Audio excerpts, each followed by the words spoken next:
बहुत समय पहले की बात है। एक छोटा सा गांव था जिसका नाम सुखपुर था। यह गांव चारों ओर से घने जंगलों से घिरा हुआ था। गांव के बच्चे हमेशा जंगल के पास खेलने जाते थे, लेकिन उन्हें सख्त हिदायत थी कि वे कभी भी जंगल के अंदर गहराई तक न जाएं, क्योंकि कहा जाता था कि वहां अजीब चीजें होती हैं। गांव में एक गोलू नाम का लड़का था जो बहुत जिज्ञासु और साहसी था। उसकी सबसे अच्छी दोस्त थी चिंकी, जो चतुर और समझदार थी। एक दिन गोलू और चिंकी अपने दोस्तों के साथ खेलने के लिए जंगल के किनारे गए। तभी गोलू की नजर एक चमकती हुई चीज पर पड़ी जो झाड़ियों के पीछे से झांक रही थी। गोलू की उत्सुकता बढ़ी और उसने अपने दोस्तों से कहा, चलो देखते हैं ये क्या है। चिंकी ने मना किया, गोलू हमें जंगल के अंदर नहीं जाना चाहिए, बड़ों ने मना किया है। लेकिन गोलू की जिद के आगे कोई कुछ नहीं कर सका। सभी बच्चे झाड़ियों के बीच से होते हुए जंगल में और अंदर चले गए। वहां उन्होंने देखा कि एक बड़ा चमकता हुआ नीला पत्थर पड़ा था। गोलू ने पत्थर को छूते ही एक हल्की गड़गड़ाहट सुनी और अचानक सबके सामने एक चमकदार दरवाजा खुल गया। सभी बच्चे डर गए, लेकिन गोलू बोला, अब जब दरवाजा खुल ही गया है तो अंदर झांकने में क्या बुराई है। चिंकी और बाकी बच्चों ने पहले मना किया, लेकिन फिर वे भी गोलू के साथ दरवाजे के अंदर चले गए। अंदर का नजारा बिल्कुल अलग था, जैसे कोई दूसरी दुनिया हो। वहाँ हर चीज रंग बिरंगी थी, पेड़ मीठे फल दे रहे थे और हवा में एक मधुर संगीत गूंज रहा था। अचानक सामने से एक छोटा परिंदा आया जो बोल सकता था। उसने कहा, स्वागत है बच्चों, तुमने जादुई पत्थर को छूकर इस दुनिया में प्रवेश कर लिया है। लेकिन यहाँ से बाहर जाने का रास्ता आसान नहीं है। बच्चों ने पूछा, हम यहाँ से बाहर कैसे जा सकते हैं? परिंदे ने जवाब दिया, तुम्हें 3 परीक्षाओं को पार करना होगा। अगर तुम सफल हुए तो तुम्हें अपने गांव लौटने का रास्ता मिल जाएगा, लेकिन अगर असफल हुए तो तुम हमेशा यहीं फंसे रहोगे। बच्चे डर गए, लेकिन उनके पास कोई और चारा नहीं था। सबसे पहले बच्चों को एक विशाल पत्थर की दीवार दिखाई दी, जिस पर कुछ अजीब से चिन्ह बने हुए थे।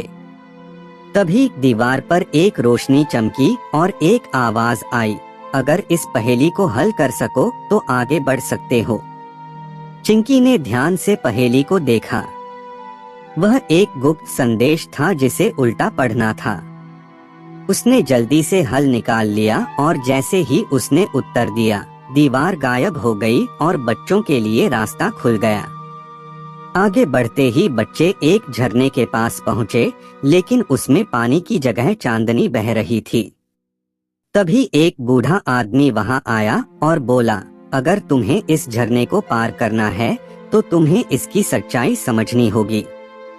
गोलू ने पानी को गौर से देखा और फिर पत्थर उठाकर उसमें फेंका, लेकिन पत्थर झरने के पार जाने के बजाय हवा में गायब हो गया।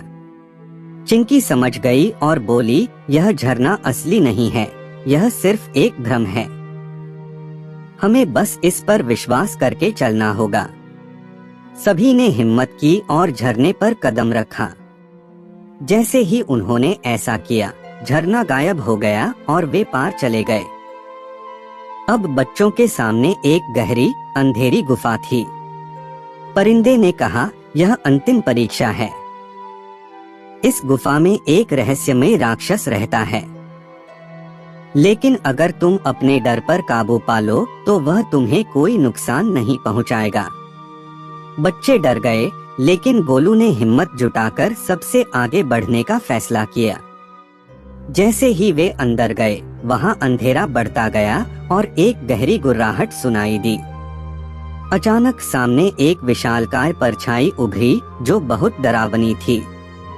सभी बच्चे घबरा गए, लेकिन गोलू को याद आया कि परिंदे ने क्या कहा था, डर को हरा। गोलू ने आंखें बंद की और जोर से बोला, हम तुमसे नहीं डरते। जैसे ही उसने यह कहा, परछाई गायब हो गई और गुफा में रोशनी फैल गई। अब उनके सामने एक सुनहरी सीढ़ी प्रकट हुई जो सीधे गांव की ओर जा रही थी। बच्चे खुशी से सीढ़ी चढ़ गए और जैसे ही उन्होंने अंतिम कदम रखा, वे जंगल के उसी स्थान पर वापस आ गए जहां उन्होंने वह जादुई पत्थर देखा था। लेकिन जब उन्होंने पीछे देखा तो न तो कोई दरवाजा था और न ही कोई पत्थर। चिंकी बोली, क्या यह सपना था?